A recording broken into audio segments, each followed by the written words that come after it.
ನೆರವಾಗಿ ಈ ಭೂಮಿ ನೀತಿ ಸ್ವರ್ಗವನ್ನೇ ಮತ್ತೆ ಚಿಗುರಿಸಿದೆ ಹಕ್ಕಿಗೆ ಮಾನಾಗಿ.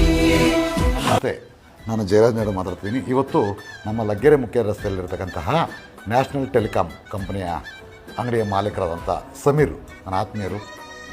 ಅವರು ಇವತ್ತು ಆಸರೆ ವೃದ್ಧಾಶ್ರಮದ ದೇವರ ಮಕ್ಕಳಿಗೋಸ್ಕರ ಒಂದು 42 ಇಂಚು ಟಿ ವಿನ ತಂದು ಕೊಟ್ಟಿದ್ದಾರೆ. ಆಸರೆ ವತಿಯಿಂದ ಧನ್ಯವಾದ. ಇದಕ್ಕೋಸ್ಕರ ಕೊಟ್ಟಿದ್ದೀವಿ ಇವತ್ತು. ನಾನು ಬಂದು ಮೊನ್ನೆ ನೋಡಿದಾಗ ಟಿ ವಿ ಹಾಳಾಗಿತ್ತು. ಆ ಉದ್ದೇಶಕ್ಕೆ ನಮ್ಮಿರೋ ತಂದೆ ತಾಯಿ ಥರ ಎಲ್ಲರೂ